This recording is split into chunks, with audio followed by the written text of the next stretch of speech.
filming, and he gave me a present, and he gave me my staff. I've got Radagast staff. So I had all of that, and so it was very nice. And he did that for all the other actors too when they left. Then he said, he said nice things, and then he said at the end of it, he said, I got to work with Doctor Who! 3 years, he never mentioned it. And it's just amazing, and he was, that's how I got the part, And how I got Doctor Who was because I wore a hat. So if you want to get a head, get a hat. What was your favourite bad guy you beat in your time of Doctor Who? Oh, my favourite bad guy. Does one have a favourite bad guy? I was thinking of the other way. Which my most horrible bad guy? Anyway, favourite bad guy, the Master. Anthony Ainley played the Master, and he was amazing because he wanted to be the Master. He didn't want to act any other part. All he wanted to do was play cricket and be the Master. And off stage, he was still the Master. It was just frightening off stage as he was on it. And we were filming Survival, and we were out in the deserts of Dorset, big sandpit in Dorset. It was over 100 degrees Fahrenheit. It was so hot, it was unbelievable. It was like making a spaghetti western. And I had to, everyone was changing into cats. They're all becoming cats, so they all had gone to the opticians to get contact lenses, cat's eyes. So anyway, they said, you don't need one. That was great. But on the day, somebody said, oh my goodness, you do need a cat's eyes. So they borrowed someone else's contact lenses, and they stuck them in my eyes. And there was sand everywhere, and there was sand in the contact lenses. And we were fighting, the Master and I, on a stage. And it was so hot. And they put fire all around the stage. So it even got hotter. And I was wearing that ridiculous question mark pullover. The heat was terrible.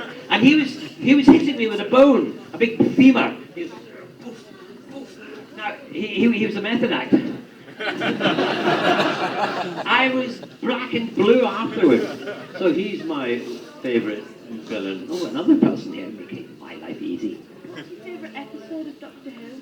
My favourite episode? Gosh, that's a difficult one. Really. You see, I see it from a very different perspective than you do, because I'm inside it looking out, watching you picking your nose while you're watching me.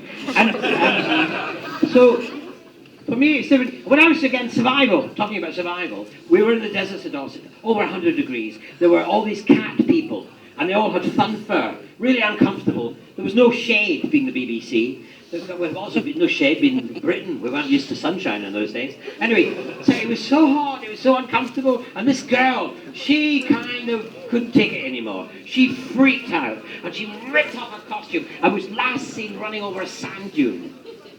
The only thing was she forgot she was only wearing a thong. Now, for some reason, that's the one that sticks in my head. Why? Anyone out here? I'm going to wander. There's some at the back here, Sylvester. I'm going to wander on the back. I'll do it. It's my job. You can sit down. You can relax. You've been very busy all day. I never relax. Where are you? Put your hands up and I'll... If you could have a multi-doctor story with one of the doctors, which one? I wouldn't choose one. I mean, I've had a kind of a multi-doctor story. Have you seen the 5-ish Doctors reboot? Yes. Well, that was great fun. We had such a laugh doing that. But, Yes, well, the thing is, I'll tell you why. It's kind of difficult because, we had Ian McKellen in it, as you know, and to get him, it cost 20 million. That's his fee. He did it for nothing. Everybody did the 5-ish Doctors reboot for nothing, for the love of the programme, and also because they were frustrated, and it was a comic way of having a